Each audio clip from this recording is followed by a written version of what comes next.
Hey, Bills Mafia. We know there's only one topic every day. All Bills, all the time. And now Matt Beauvais and Sal Capaccio are going really deep, talking Bills all year long, because it's always game day in Buffalo. We are less than 1 week away from the Buffalo Bills opening training camp at St. John Fisher University in Rochester. Hard to believe it's already here. Football season is upon us. I always like to say, wake up from your hibernation. It's football season. Sal Capaccio, Matt Beauvais, it's always game day in Buffalo. Where has the summer gone, Matt? It's incredible. The Jets have already opened training camp. They're playing in the Hall of Fame game. And, of course, that's going to be the Bills' first opponent. But it's here, man. St. John Fisher next week. Yeah, I'm excited. I honestly am just excited for a little bit of normalcy. I love training camp. I love especially the first couple weeks of training camp. Admittedly, at the end of camp, it does start to drag out a little bit. I sit there and wonder, like, okay, when can we get back to Buffalo? But to me, fall football, that's my favorite time of the year. I enjoy summer as much as I can, but to me, it feels like summer is the appetizer for the fall, which is my favorite time of the year. And it's not just the football, it's the weather. It's hockey starting soon. It's the holiday season. Like there's a lot of check marks that come off for me in the fall, so I'm excited. Well, we have missed you on the program. I know you popped in a couple of times here or there over the last, month and a half. You had your beautiful new baby girl, and I know she's doing awesome. But I know you also went through a really rough time here recently, and I think a lot of fans already know that your dad passed away recently last week. And I'm just going to let you kind of talk about that as much as you want on this show before we get to the nuts and bolts of what we need to do. Yeah, well, thank you. And thank you to everybody. I think that's the biggest thing that I want to say here is the outpouring of support from friends, family, strangers has been unbelievable. This has been the hardest couple weeks of our lives. I adore my father, and even though he's gone, I will still think about him every single day, probably every single hour. Right now, I'm at the point of shock. I still don't necessarily comprehend that this has happened. I've had people tell me that the wake and the funeral were going to be so hard. And I actually found those pretty easy because you were surrounded by so many people who love you and who care about you. It's the driving home from the funeral to my parents' house that's now just my mom's house, and realizing that now it's just her house. And it's the little things that kind of set you off. Like the other day, I opened our freezer in the basement and there was some soup that he made that I had in the freezer. And you just start to cry because then you realize, oh my gosh, like he made that. And then you wonder, do you eat it? Do you leave it in the freezer forever? What exactly do you do? There's some songs that have come up randomly that you just sit there and you start to sob on. It's a process. And I've actually found great comfort in the people who have told me that it doesn't get easier. I think sometimes when people go through loss, sometimes there are those who are quick to say, it will get better, time heals all wounds. I think to an extent that's true, but I've also appreciated the people who have gone through something similar and who have been like, listen, this is terrible and it will always be terrible. It's just a matter of how you manage it. And then over time, you'll think about it a little less. There will be triggers that come up. There will be holidays. There will be memories. As we're getting ready for football season, my dad loved the Buffalo Bills. The Bills were his favorite team. And a big reason I do what I do is because I grew up in a household where my dad loved football. He played football from the time he was a little kid up until he was in college, and he just loved the Bills. And I think about getting back to football, and I think about how much he loved this time of year. He listened to the podcast. He listened to GR every day. He listened to One Bills Live. And you just think about that, and you think about like how you still have that special connection with him of going to games. And even though he can't watch the games, I know he's watching. I know he's watching from somewhere. I know he'll still be with me for that. But the thing that I keep thinking about that's just like really, really tough is during Bills games, my dad texted me like nonstop, like the most ridiculous text messages, like any dad probably would. And it's going to be weird walking into the press box in New Jersey and not getting those text messages. Like those are the things that I'm going to have to get used to. So yeah, this is our life. It's awful. It hits in waves. You cry, you laugh, you're confused of why it happened. He was trending. I think I said the last time I was on the podcast, he was trending in an okay direction. And then we got a phone call The next morning, we recorded the podcast on a Sunday.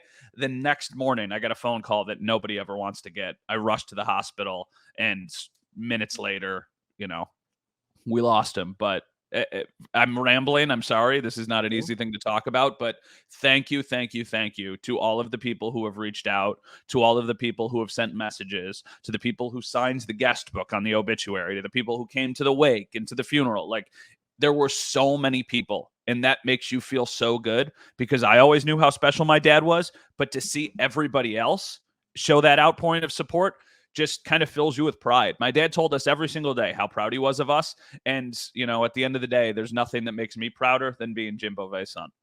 I love it. It's well said.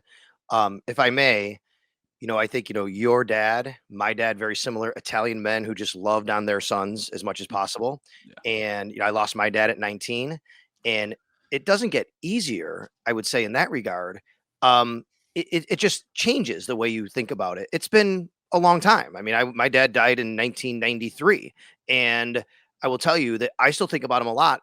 But now I think about the funny things that he did or said when something's happening. And I always wish that he was here to see his grandson, Max. And I'm so happy that your dad got to be with his granddaughter. And I'm sorry, I don't mean to get emotional either, but no, it just okay. makes me happy to know that he was able to spend some time with her before he passed. Well, I can look at it one of two ways. And we talked about this on the podcast too, very early on in the stages of the podcast. My dad has been sick. My dad has had a really rough decade. Now, there have been times where he got a little bit better and where things were looking good, but it's kind of been this little roller coaster.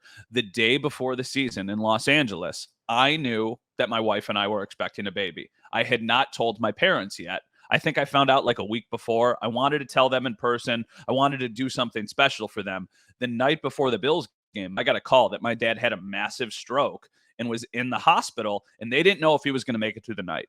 So I got on a red eye in LA at 10 o'clock, flew home through the night, and was able to see him the next day. And luckily, he recovered, almost fully back to the point that he was at. He was in the hospital for a week and a half. But then when he got home, we told him about the baby. And I remember flying home in the middle of the night and just thinking to myself, he's about to be a grandfather. He doesn't even know it. And he's never going to get to meet his, at that point, we didn't know if it was a boy or a girl. So he's never going to meet his grandson or his granddaughter. And then we got to tell him, and he was so excited. So I feel like he's robbed of being a grandfather. My daughter is robbed of having a grandfather that she can grow up with. But we also got a couple months that we did not know if we were going to get.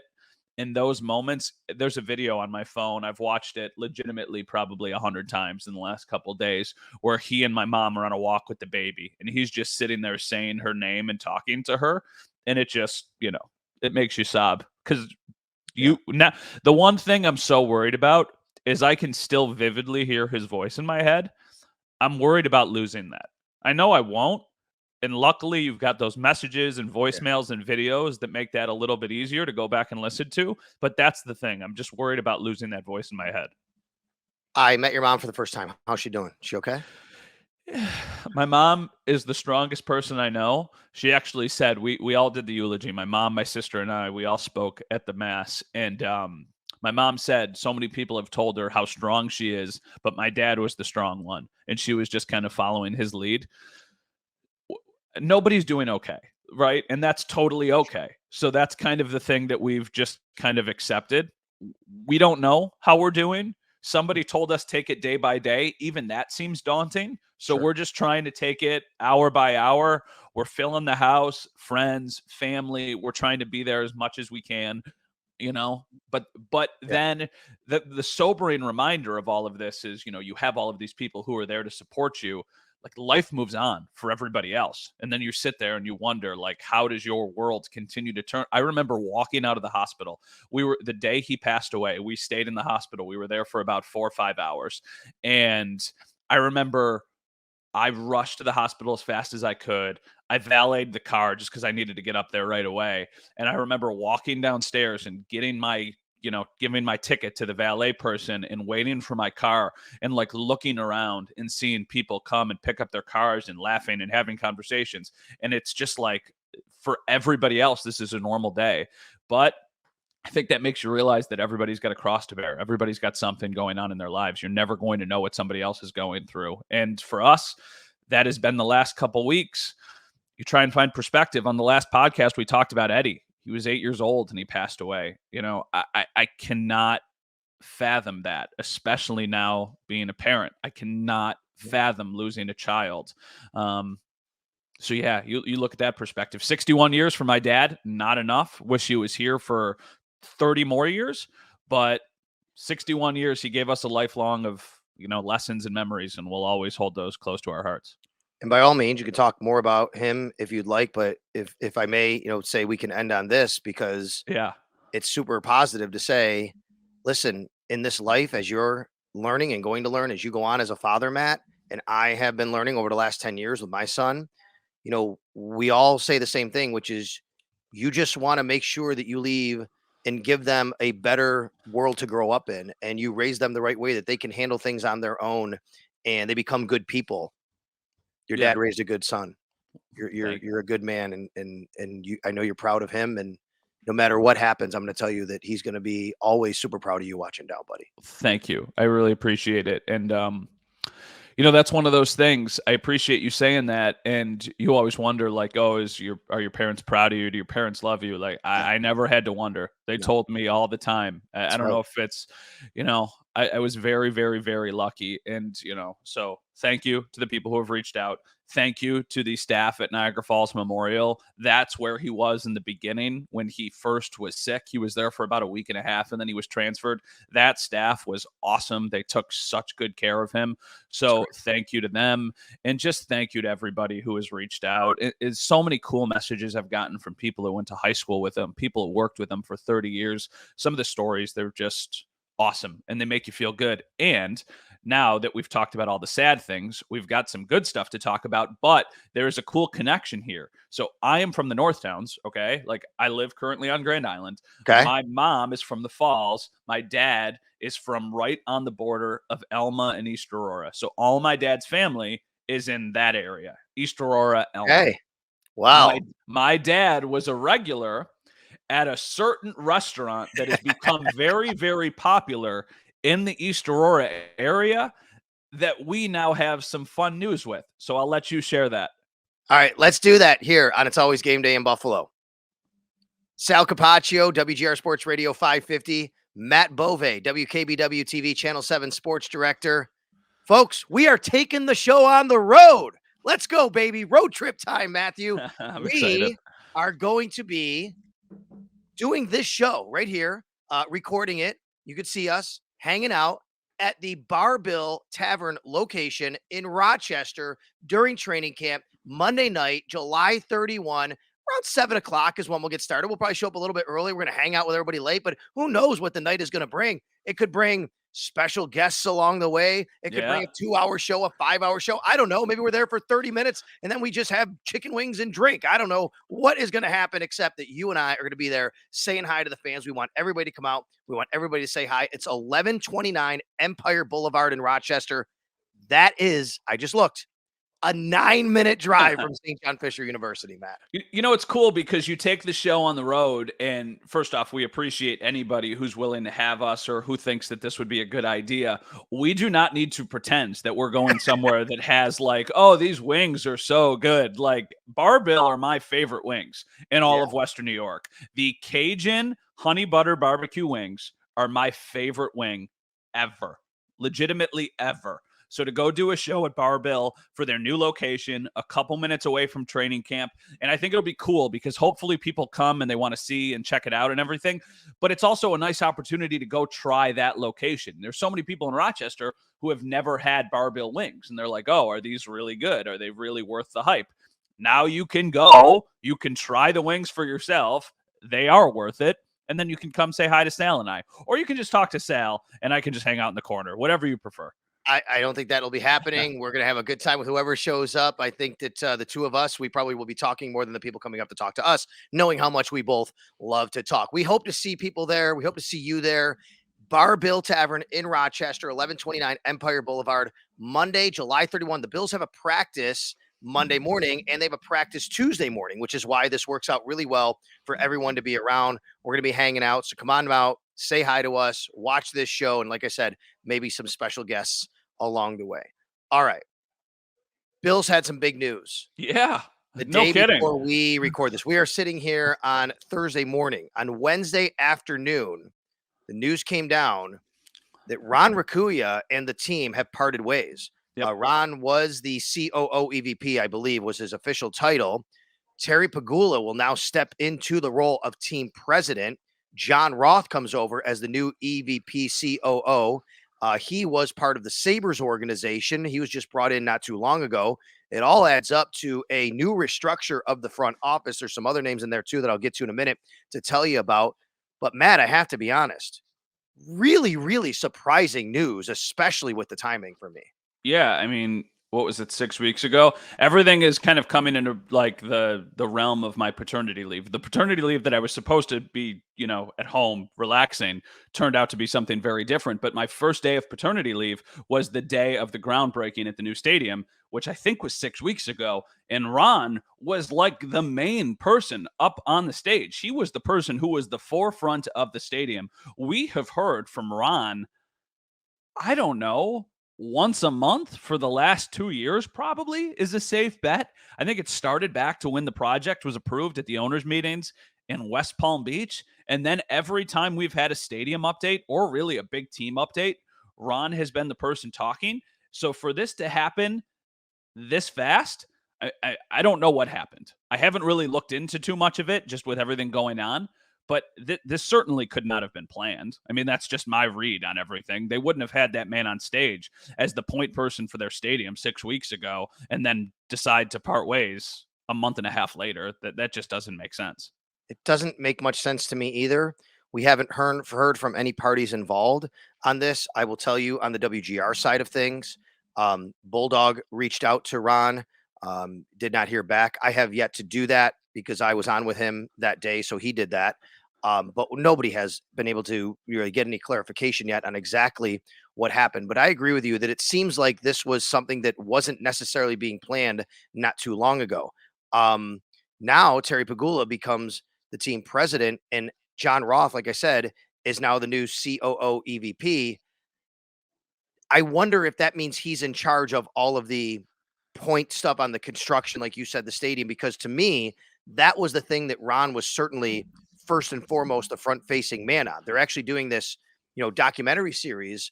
The Bills are their own in-house production company on, the stadium and the vision for it and things like that. And Ron is right there. And as you know, we've talked so many times. You've talked to him. We've had him on the radio numerous times. He's been so accommodating to tell us all about the things. I remember going back to last training camp, actually, is when we really started to hear all the cool things that were going to go into this new stadium. And now here we are a year later. Shovels are in the ground. The new virtual center is being talked about open. I haven't heard much about that particularly lately. Ron was the guy who kind of seemed like he was coordinating between the state, the county, the commissioner, the Bills, the deals that were going on as far as the financing of it and putting it all together. So to me, that ended, but another phase began, which is, hey, now we have 3 years of this thing. He was the guy overseeing it. And suddenly he's not there anymore. So I'm left with a lot of questions about who is actually going to be the people in charge of and talking about all of that kind of stuff with us. Yeah, one thing that I do want to say, when you talked about like the ticket office in Williamsville, so I've been told very early September, late August is when you can expect that to be open. Anybody who is getting a ticket at the new stadium at some point is going to have to go there and do their thing. So that's the timeline that I've been told on that. I don't think for the casual fan, this has that big of an impact. I think this is much more on like the business stadium side, but I think there might be kind of a residual impact on the Buffalo Sabres, maybe even more than the Buffalo Bills, because John Roth now is adding all of these responsibilities to his plate. He was supposed to be the guy who was going to oversee all of the stuff with the Sabres. Now he's doing that with the Bills. Up to this point, they have not hired somebody new to just do that for the Sabres. And I get it. It's an NHL team. It is not something that goes on the back burner, but you've got a massive stadium being put up. It's an NFL team. You wonder, will the Sabres get as much love as they should be getting? So I think that's another layer to all of this. Not something that I expected, not something that's going to have any impact of anything that happens on the field. But the timing of it is the thing that is just strange to me. I mean, a couple weeks after they did that stadium groundbreaking, a week before training camp starts, we probably were going to get a new stadium update this week or next week, right around training camp. And now you wonder, like, who are those coming from? Because that's the other thing here, too. Ron was so accommodating to speak with us and to give us updates and available. Like, we could call Ron and ask him a couple questions just about things that we wanted to know. And he almost always got back to us. Terry hasn't spoken to the media since, I mean, he did at the groundbreaking, but he didn't take questions. Like, that was like a very staged, setting. When is the last time we have heard from Terry as media? Because I can't think of it. Maybe a couple of owners meetings ago in some capacity. I'm not even sure. Not even then, because I remember this past owners meetings we didn't. The one before that was all about the stadium kind of finally, the initial part of it with the owners voting. We didn't hear from him then. So it's been a little while since we heard from Terry really in any capacity, but now he's the team president.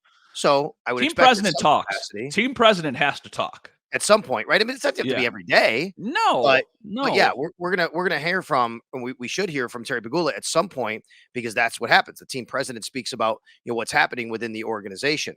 I want to go back to what you said about the average fan won't notice. I agree with that. Look, on the field, Sean McDermott's still the head coach. Brandon Beane is still the general manager. Josh Allen is still the quarterback. They still have a 90-man roster. They're still opening training camp at St. John Fisher next Wednesday. This isn't going to most people are going to notice nothing. We will notice a lot because of all the different things that, the people that we talk to and how we get information, how the information is disseminated. Those kinds of things will matter.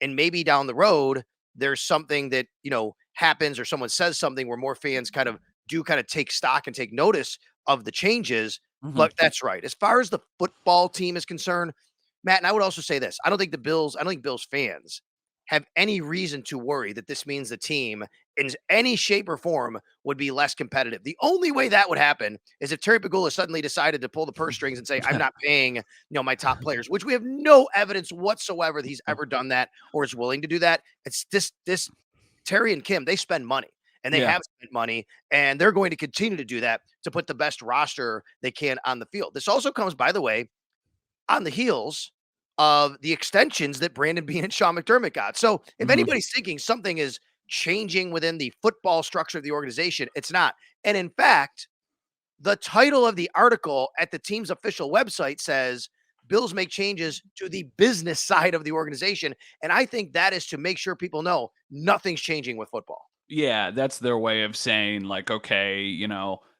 to control the narrative in a certain way of just saying, like, okay, listen, this really doesn't it impacts us more than it impacts probably most people. The thing that I am curious of where this goes, though, is do we still get the updates on the state? Because I think right now that's probably the thing that's got the most direct impact is the stadium. Do we still get the updates on the same timelines that we were? And if we do, are those coming from Terry? Are those just coming from press releases that are sent to us, and then we basically relay the information to the people who are watching, listening, and reading? Or is nothing going to change? And I just have a hard time believing nothing's going to change. I don't have Terry Pegula's number. I can't just pick up my phone and call Terry and say, hey, when you told me that the stadium was the height of the lights plus an additional 20 feet, does that include the new light? Like, those were the conversations you could have with Ron, and you could try and figure out like some of those little details. And then that made it a little bit easier to explain to people what to expect with the new stadium. This is a long process. Like, there needs to be updates that happen along these next several years while they're building the stadium. And I don't know how we're going to get those unless they make John Roth the point person on those now, which they could. I don't recall. I think I've met John Roth once. I do not believe he has spoken as a voice of either the Sabres or Bills to this point. I could be wrong on that. Maybe he has done something with the Sabres, but maybe that becomes his role now. I don't know. I would say, according to the press release the Bills sent out in the story at their website, it said Roth will continue as the chief operating officer of the Sabres and PSE. And with the Bills, he will now oversee the team's ticketing, business development, and the media and content department. So I do think that kind of falls under there. Plus, they have a terrific PR team in Derek Boyko and his staff, Yeah. obviously. So if we need updates, we can always go there. But it seems like John Roth will now be, a big part of that. Prior to joining the Sabres and PSC, he worked the previous 24 years at Fidelity Investments as an investor and served as portfolio manager. Okay. The other news here is there are other people they're going to be involved. We have, let me go here. John Roth, Executive Vice President, Chief Operating Officer, Catherine D'Angelo, General Counsel and Senior Vice President of Business Administration, and John, and I want to say his name right, and I apologize if I don't, Zrulikowski. He'll be the Senior Vice President of Finance and Business Administration. In addition, Penny Samaya was hired as the Vice President of Stadium Relations. So there might be also someone that, you can go to there. But again, maybe that's the person. I think that most people listening to us are like, I don't care where you guys get your information. I just want to know. Yeah, you're right. You're absolutely right. And that's what we want to make sure we still have for you guys. We want to make sure that we can still give you updates and we can still kind of walk you along on the process, because you're going to see Steele late in this season, and then you're going to look and you're going to go, wow, like, look, the stadium's getting close, but we're still several years away. There's still so many different things that need to happen. So I just want to make sure that we're able to kind of provide that to everybody who I said is watching, listening, reading, whatever it happens to be. I think this is a surprising move.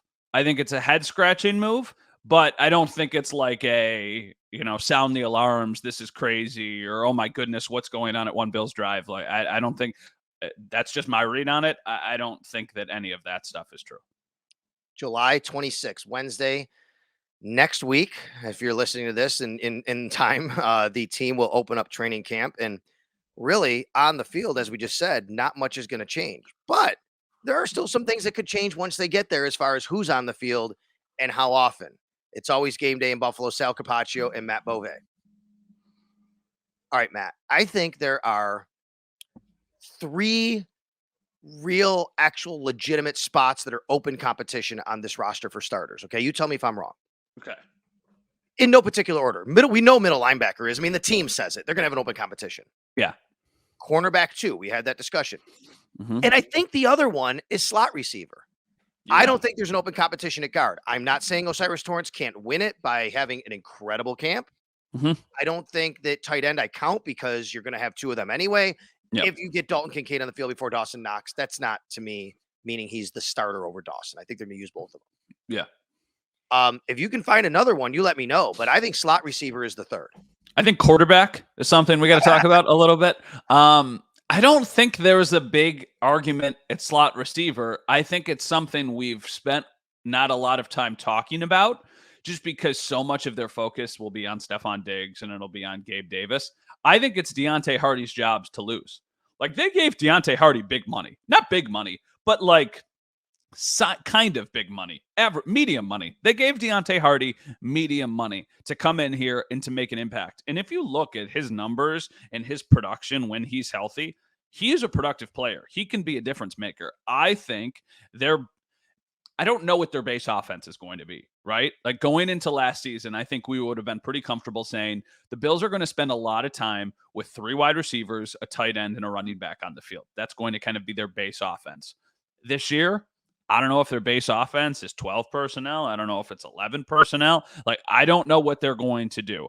I would think, though, when they have 3 wide receivers on the field, Deonte Hardy is going to be utilized more than Khalil Shakir, than Trent Sherfield, than Justin Shorter.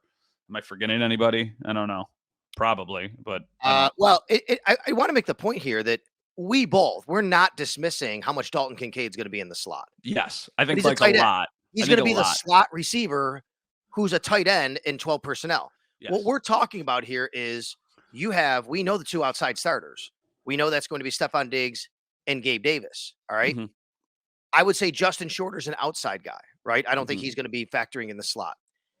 I don't know if Trent Sherfield's going to play the slot. I feel like he's more of an outside guy, but I think he can play the slot.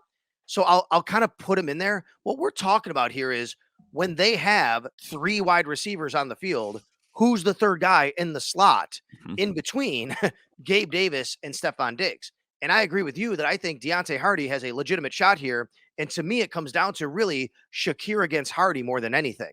Yeah. That's where I think the battle is. I think Sherfield can play there. He feels a little bit more to me like he'll be an outside guy, but we're going to get a lot of clarity in training camp. I think one thing that feels like it's happening with the Bills offense, they want to use these guys in different roles. You may see Sherfield in the slot and then outside. You may see Hardy outside a play or two and then in the slot. And I think Khalil Shakir can do it all as well. Although I think his better position might be in the slot because he's not the biggest body. And I think he can obviously manipulate coverage a little bit better given his skill set from inside than outside.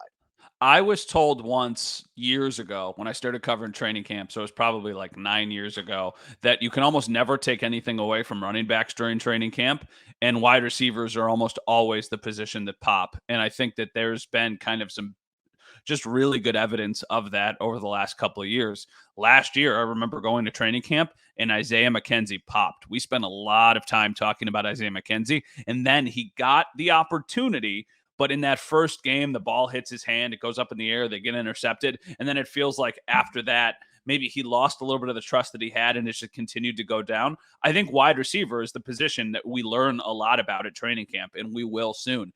Even though they don't have the pads on right away, there's not much that they're doing right away. You can see where the chemistry is building. You can see where Josh is looking. And a lot of times, the last few years, that has been in the slot. He had Cole Beasley. Now he had Isaiah McKenzie. I think Hardy's the one who comes into play here the most. I also wonder how much they move Diggs into the slot moving forward, because I think that can give them some looks that, they've certainly used the last few years, but they have not used as much. Like, what if you rolled out an offense that had Gabe Davis and Trent Sherfield on the outside? You threw Diggs and Kincaid in the slot. Like, good luck. Trying to stop that. Yeah, and look, James Cook is going to play a little bit like out wide, right? I mean, I would expect him to catch passes out of the backfield. That's a big reason they remember last year was, this guy runs routes like a wide receiver, right? Yeah. I mean, so he's going to be a part of that as well. The two guys, okay, I think we're both clear and we're both on the same page on Hardy. Like, this is a guy we both expect is going to play. He's going to factor in. He's going to be in the slot in some capacity, I think, but he's going to play. I think we're both on the same wavelength on Sherfield. This is a guy that maybe something really nice comes from him. I'm interested where you on Shorter and on Shakir. Shakir is really interesting to me after the year he had. I think I'm higher on Shakir than I've heard a lot of other people on him. I do think he still has a chance. I liked him a lot last year. Yeah. Coming out. Now, just to circle back real quick before on Shakir, you remember why McKenzie had such a great opportunity at camp last year, right? Because Jamison Crowder was hurt? He was hurt right away. He never even started practicing. I think it was like immediately. He was not practicing. Injuries will happen. Injuries will unfortunately be a part, and they will manipulate some of what we're talking about here as far as the depth chart and opportunity. But if everybody stays healthy, I still think Khalil Shakir can factor in here. Yeah, I agree with that. I'm Khalil Shakir is such an interesting one to me because I know when they drafted him, they said he could play either spot. They can play him on the outside, they can play him on the inside. And I believe that you probably can, but I still think he's got the skill set and the body type of somebody who should probably really, really be an impact player in the slot on the inside. But then they went out and gave Deonte Hardy money on a multiple-year contract that basically runs concurrently with the rest of Khalil Shakir's contract. So I wonder, how much faith do they have in him? Because if they did, would they have gone out? I mean, a team that's up to the cap, would they have gone out and signed a guy for 3 years? It's 3 years for Deonte Hardy, right? 2 years. Okay. Would they 2 have for signed Hardy, 1 for Sherfield? I'll check on that as you talk, but I believe that's what the deal is. It's just like, would you sign a guy for 2 years for the money that you gave him to be your slot replacement? Maybe you would. Maybe you want to give yourself as many options as you can moving forward. I think I've heard people say, I could see Khalil Shakir taking a Gabe Davis type step as he continues to progress into his career. The thing about Gabe was that he kind of was utilized right away. Now, it was not to the level that he was in year 2, but those crazy plays that were made in the Colts playoff game, that was as a rookie. That was Gabe Davis' rookie season. He caught the touchdown to beat the Dolphins week 2 of his rookie season. Shakir was fine last year. Like, the good outweighed the bad to me. The only bad that I can even think of was that deep ball that he dropped, that it looked like he caught, that it ended up falling out of his hands. But I don't think he's cut. I think Khalil Shakir is on this team. I'm really confident in that. I mean, I'm if just Matt, not at the end of camp, if he's not going to factor, I would think that's the kind of guy you can get an asset for. Yeah, I guess. But what? A 7th? Because he was a 5th, Well, sure, right? but that's what Brandon Beane would do, right? I don't think Brandon Beane's just going to say he would try at least. I think he'd try. That's what he does. I mean, yeah. he got something for Cody Ford, right? I mean, like Khalil Shakir enough to think that that doesn't happen. And I think they Great, like him great. enough to think that that doesn't happen. But I think when you go down the list, Diggs, Davis, Knox, Kincaid, Hardy, I think all of those players have more targets than him this year. Probably right. Look, Gabe Davis, it's a great example you just gave. So go back to Gabe Davis's rookie year. He played some. He made some plays. He had some catches, especially in the playoffs. Playoff Gabe started. The next year, they signed Emmanuel Sanders. And Gabe did not elevate. He stayed in the same role he was, buried behind another wide receiver. Like, there's no rule that says in your second year, you got to be this, player that has so many more snaps and so many more targets. Maybe that's Khalil Shakir, but it also doesn't mean that he has to be off the team. Deonte Hardy, by the way, $9.5 million for 2 years. Like, they're paying him. They're expecting him. And I think it's 1.2 for Trent Sherfield, but it is only 1 year. So yeah, I mean, they've invested here in these guys. Gabe Davis as a rookie, you know how many targets he had as a rookie? 40 something. 62. There you go. 62 targets for 500. Almost the exact same as second year. 63 the next year. So legitimately one more target. But I think that number is high. So that kind of stagnant production makes more sense. If Khalil Shakir has, what did he have, 12 targets last year or 12 catches or something? Like, if he has a similar number, then you're wondering, like, okay, what is his long-term potential on this team? Let's see how many catches Shakir had last year. Shakir had 10 catches for 161. He had 20 targets as a rookie. 20 targets, 10 catches, 161 yards, and a touchdown. So I think the realistic expectation for him, so he had 20 targets and 10 catches. I think he should have 50 targets and 35 catches. That should be like the expectation for Khalil Shakir. What's interesting to me about Khalil Shakir, though, is as the season went on, he started playing a little bit more, right? That is true. At the end of the year, he actually got on the field a little more. He got some more targets. Remember, he had a big drop in that playoff game against Miami, but then he had a huge catch later in that same game, right? Yeah. I think if I'm remembering the game right, maybe it was the Saturday night game against Miami where that happened. I think it was the playoff game. But as the year went on, he did. I'm going to give you a snap counts real quick. Khalil Shakir, a couple of games, blowouts, he was in the 30s, but mostly 15, 17, 9, 15, 16. But at the end of the year, 34, 16, 12, 22, and 25 at the end, and then the playoff game. So that's why he's more interesting, that it seemed like they started to trust him more. He's kind of the Kyrie Elam of offense, right? Yeah, a little bit. I think they trusted him more, though. Maybe it's not anything he did. Maybe it's just that they didn't trust the other people in that position. 30 snaps in the playoff game against Miami, by the way. 30 snaps. Yeah, I mean, I don't dislike the player. I actually like the player. I like his skill set. Khalil Shakir was another player. I keep saying Khalil. It's Khalil, whatever. I think he would. I think he would understand.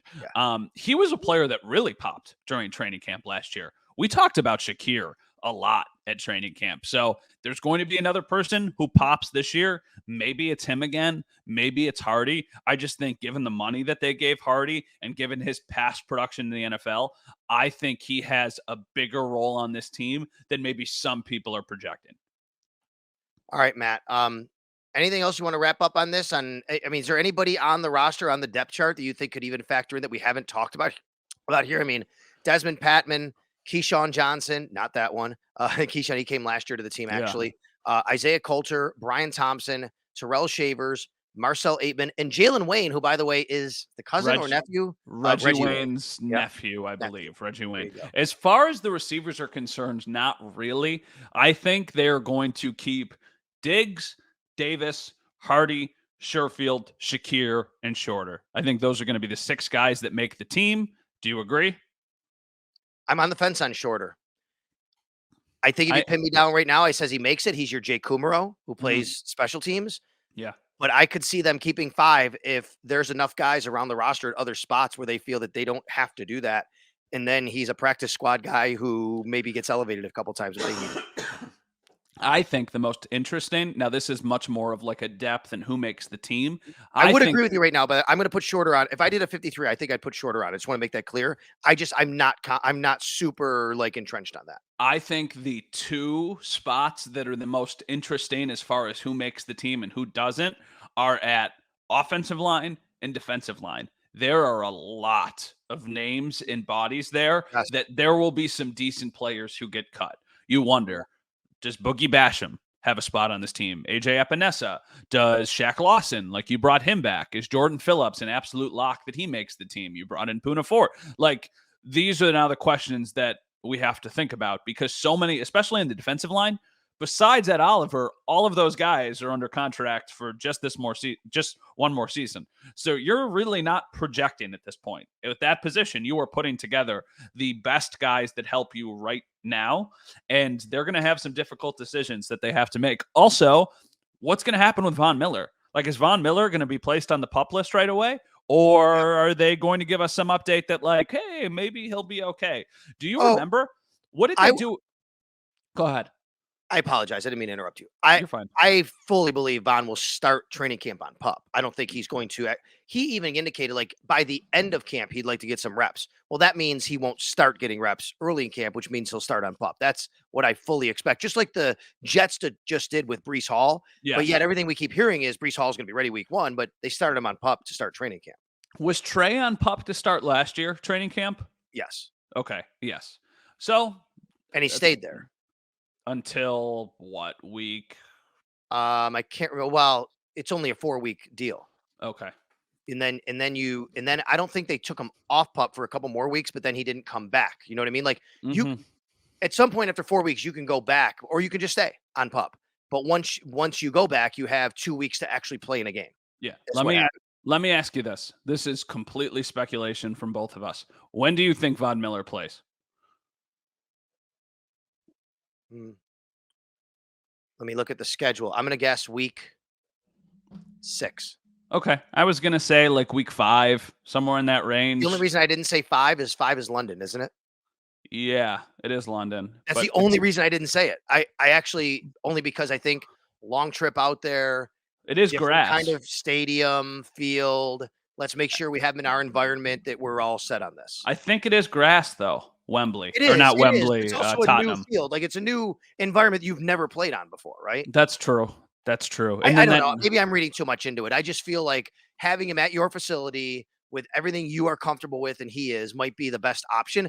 I don't see him playing the first month of the year now that they've signed Leonard Floyd. It tells me kind of that they're preparing for that. Yeah, or I agree with you. It tells me that they're kind of preparing for that as well. I do think, though, Leonard Floyd is not just a let's get you to Von. It's a let's get you to Von, but also, like, I don't know, if it's third down late in the season and you need to play. Oh, yeah. I'm not convinced that it's Miller and Rousseau. I think it could be Floyd and Von. Like, I think that you could have, think about if you had 4 guys, let's say you've got 4 guys on the line and you need a big play. You could have Floyd, Miller. You could even put Rousseau inside if you really wanted to get crazy, and then like Ed Oliver. And you just better hope that they don't run. But if they're passing, like, that would be scary. That's a great topic that we need to discuss at some point. I agree with you. I think Leonard Floyd, he's going to factor in this year. It's not just, get to Von. You're right. I mean, this is a guy that's had like the 4th or 5th amount of sacks overall in the league over the last 3 years. Yeah, he's a nine sack guy every year lately. So I think that's a great point. And this could be hey, this guy's here and he's going to help us. And when Von comes back, he's still going to be a major part of what we do. I think fully they anticipate that happening. All right, before we go here, this is the weekend of, you tell me, the British Open or the Open Championship, Matthew? I still call it the British Open, but I know it's technically called the Open Championship. I have it on the TV right behind us right now. I'm watching it. We're watching it on Thursday morning. Right? What? I think you said it's technically. Technically, we call it the British Open. Officially, it's the Open Championship. Yes. Officially, it is the Open Championship. It's weird that this is the last major of the year now. I understand why they did it. They wanted a major every single month. It's just weird that this is the one they end on. I think to me, it actually makes me more interested. This was often the one that I think got lost in the shuffle. You want to talk about a year. So my wife and I, this last year has been just insane for like all the wrong reasons. But when we went to Italy and we got COVID last year, we got back this weekend and my wife was sick and she thought she had COVID. Like I was in a hospital, not a hospital. I was in a hotel room for a week isolating and I was actually stuck with my mom. Yeah. So we got home and my wife was like, I just don't feel good. She's like, I wonder if I got COVID because she continued on the trip.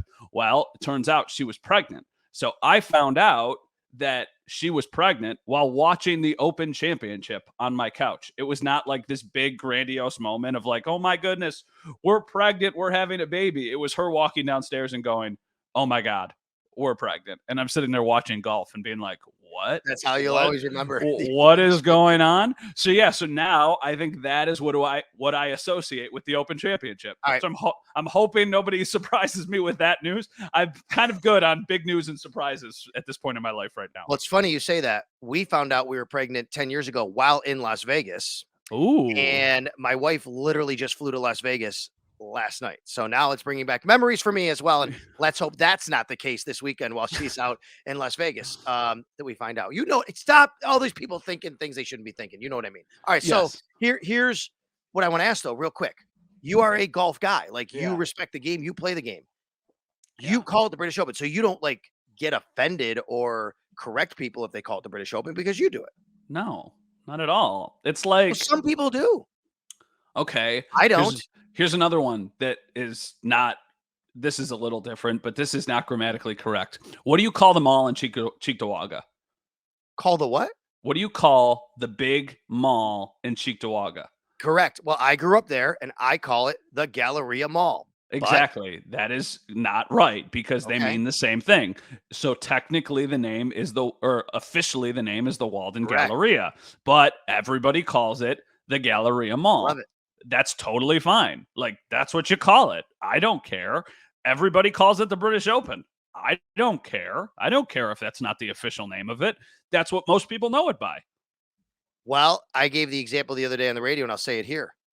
The day everyone starts calling it the Rose Bowl presented by Prudential, the Rose Bowl game presented by Prudential, then I'll care more about calling it the Open Championship. These games, these bowl games all have these names attached to it. But it is interesting because some people do care enough because of why it was changed to the British Open, almost because maybe we westernized it because we just kind of said it's over there in Britain, even though actually most of them are not. Yeah, I know. I know that's why they made the change. Britain, right? Conveniently is in Great Britain this year, but it's not always there. Also, shout out Koziel shooting the 71 with you the other day. Amazing. And unfortunately, you couldn't be there. I know, we extended the invite, and I know you were going through what you were with your family and your dad and everything. But I'll tell you, it was something to watch. It was super impressive. And Brian Koziel from WGR Sports Radio 550, host of our Tee to Green show on Saturday mornings, he shot a 71 at Pendleton Creek in Tonawanda. And I mean, I was in the group watching. Matt, he birdied the first hole and parred every single hole for the next 13. Yeah. I mean, it's a heck of a day. Did he say, is that his best round? Yeah, he put the card on his like mirror. He said, "You're going to be on my mirror for a while, so I break this one." What's your best round ever? 79. 79. Okay, well, it's in the 70s. 81. So actually, my best round ever is also at Pendleton Creek. It was a 74. And then I've shot a 75 a couple times at like Niagara Frontier. Yeah. I mean, when I used to play a lot, in Pendleton Creek, I love it there. That's the course that I grew up playing. That's the home course for the Niagara Wheatfield golf team. So I played there a ton. I had so many of my friends grew up as members there, and somebody who I'm very good friends with is now actually the head pro there. So I play Pendleton Creek a lot. It is a scoreable golf course. Like if you are somebody who is, a decent golfer, you should be able to go out and have a fairly good day. The biggest thing with Pendleton Creek is you need to just hit your driver straight. If you're in the fairway off of the tee, you should be able to, because the greens are all pretty similar. They're back to, they start low, they slowly get elevated. You can really go at your putts if you're below the hole. It's not super long, but I'm not taking anything away from Brian. 71 is a hell of a day. I mean, it's three shots better, the best that I've ever shot. So I've never even come close to, because that's 1 under, right? Like, oh my God, it's he shot under par. It was the most incredible round I've ever been around someone watching him just hit shot after shot. And anytime it was even close to a bad shot, he just recovered so well. But there's a difference when you say shoot a decent score. That's right. But 71 is well beyond decent, right? Decent score, mid 80s is. I'd be happy with that if I took that home, even from Pendleton Creek, which is a scoreable course, of course, like you said. All right, couple of things real quick before we head out of here. Let's reset. Number one, don't forget Bar-Bill in Rochester, Bar-Bill Tavern, Monday, July 31. Matt and I are going to be recording and doing this show live on video and audio. Come by, say hi. I say live. We're recording it. We'll put it out after. Come say hi. Some special guests along the way. Some fun time. Some chicken wings. Some drinks. Let's do it. Come see us. 9-minute drive from St. John Fisher in Rochester during the heart of Bill's training camp while they're out there. July 31. That's a Monday night. We're going to start around 7 o'clock. We'll probably be there a little beforehand, and we'll stay obviously after to have some fun. The other thing, we are on audio, of course, iTunes, Spotify, WGR Sports Radio 550 on demand, and of course in the Odyssey app. We're also on video. Sal Sports on the YouTube page. I really want to invite everybody to go and subscribe to the YouTube page, Matt, because a lot's going to be happening there soon, and we're going to do a lot more with my personal YouTube page, but this is a big part of it. So that's all I'll say about it, and I'll fill everybody more in a little bit later, but it's real exciting stuff, so please go and see our smiling faces. Matt, I hope that you and your family are doing better and okay. Like you said, you're never fully okay, but I hope the days bring you a lot more comfort as we go on. And I don't know how to say it properly, but you know what I'm trying to say. No, I know what you're saying. And thank you again. And thank you to everybody who reached out, the direct messages about what you did when you lost a parent. Somebody told me it's a club that unfortunately one day everybody's going to probably be in. We just happened to be in it a little bit sooner than we anticipated. And that's kind of how I felt. The best analogy that I have heard was from a friend. And they said, right now, your head, your body, whatever it is a 10 by 10 room. And there is a massive ball inside that room that is touching the walls in every spot. And right now it all hurts. Every time that ball hits the wall, it hurts. But as time goes on, that ball gets a little bit smaller and smaller and smaller, and it'll still bounce around the room. And then when it hits the wall, it hurts still, but that happens less and less and less. And that is kind of how we're approaching this right now, of just getting through it. And honestly, this is therapeutic in a way to do the podcast. My dad loved listening to the podcast.